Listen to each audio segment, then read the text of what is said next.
என்னங்க, வளரும் குழந்தைகளுக்கு வயசான பெரியவங்களுக்கும் ஒரு லட்டு ரெசிபி தாங்க இன்னைக்கு சொல்ல போறேன். அந்த லட்டு ரெசிபிக்கு பாருங்க என்னென்ன பொருள் எடுத்து வச்சிருக்கேன்னா, ஒரு கப்பு வந்துங்க ராகிங்க, அதே கப்பு அளவுல கருப்பு உளுந்து, 2 டேபிள் ஸ்பூன் ஆகிற மாதிரி வறுத்த நெடக்கடலைங்க, 7 ஏலக்காய், 2 டேபிள் ஸ்பூன் ஆகிற மாதிரி பொட்டுக்கடலைங்க, 2 டேபிள் ஸ்பூன் வெள்ளை எள்ளு, நம்ம எடுத்த இல்லைங்களா பருப்பு, இதெல்லாம் எடுத்து அதே கப்புல ஒரு கப்பு ஃபுல்லா பனம் கருப்பட்டி எடுத்து வச்சிருக்கேங்க. முதல்ல என்ன செய்யறோம்னா, இந்த ராகி இருக்கு இல்லைங்களா, நல்லா கழுவிட்டு தண்ணியை வடிச்சுக்கலாங்க. தூசெல்லாம் இருக்குங்க, அதனால என்ன பண்றீங்க, நல்லா இந்த மாதிரி பிசைஞ்சு கழுவிட்டு தண்ணியை வடிச்சிருங்க. தண்ணி வடிட்டுங்க. முதல்ல பச்சை நெடக்கடலை வறுத்துடலாங்க. எல்லாம் ட்ரையா தான் வறுக்கணுங்க, கருகாம வறுத்து எடுத்துக்கலாங்க. நெடக்கடலை பாருங்க வறுத்தாச்சு. இந்த 6 வரைக்கும் இந்த மேல் தோல் நீக்கிடுங்க. அடுத்தது பாருங்க பொட்டுக்கடலை வறுத்துக்கலாங்க. இது கூட பாருங்க ஏலக்காய் எடுத்து வச்சிருக்கோம் இல்லைங்களா, இது ரெண்டையும் ஒட்டுக்கா வறுத்துடலாங்க.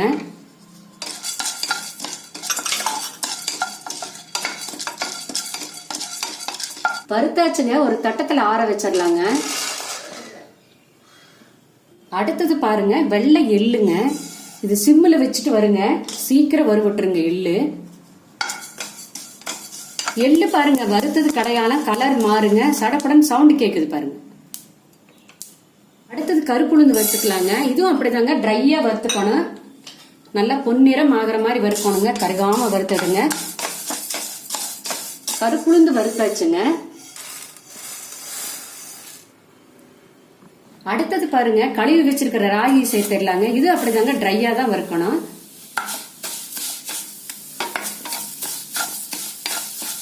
பாருங்க ராகி நல்லா இந்த மாதிரி வறுக்கணுங்க.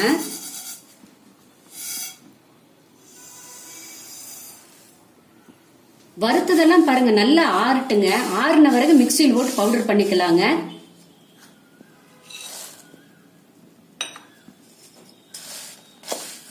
அந்த வறுத்த தவா சூட்லயே என்ன பண்றீங்கன்னா, 1 டேபிள் ஸ்பூன் நெய் போட்டு விட்டுருங்க. 2 டேபிள் ஸ்பூன் ஆகிற மாதிரி நல்லெண்ணெய்ங்க, இப்படியே சூடு பண்ணி விட்டுருங்க. ஆறட்டுங்க. இதுவும் ஃபர்ஸ்ட் வறுத்த பொருள் எல்லாம் அரைச்சுக்கலாங்க. இது கூட கருப்பட்டி சேர்த்து அரைச்சிடலாங்க. கருப்பட்டியும் சேர்த்து அரைச்சாச்சுங்க, ஒரு பவுல்ல சேர்த்துக்கலாங்க. சூப்பரா அரைச்சாச்சுங்க, வாசனை அவ்வளவு நல்லா இருக்குங்க. பாருங்க இந்த அரைச்சது கூட என்ன செய்யறீங்கன்னு, இப்படி நடுவுல குழி பண்ணிக்கோங்க. குழி பண்ணிட்டு நம்ம சூடு பண்ணி வச்சிருக்கிறோம் இல்லைங்களா நல்லெண்ணையும் நெய்யும், அது இதோட ஊத்திடுங்க. இந்த நல்லெண்ணெயோட இந்த உளுந்து சேரும்போது உடம்புக்கு அவ்வளவு சத்துங்க. இப்ப நம்ம என்ன செய்யறோம்னா, கலக்கிட்டு உருண்டை பிடிச்சிடலாங்க. இந்த வெதுவெதுப்பான சூடா இருக்கும் போதே உருண்டை பண்ணிக்கலாங்க. இந்த மாதிரி சின்ன சின்ன உருண்டைகளா பண்ணிக்கலாங்க.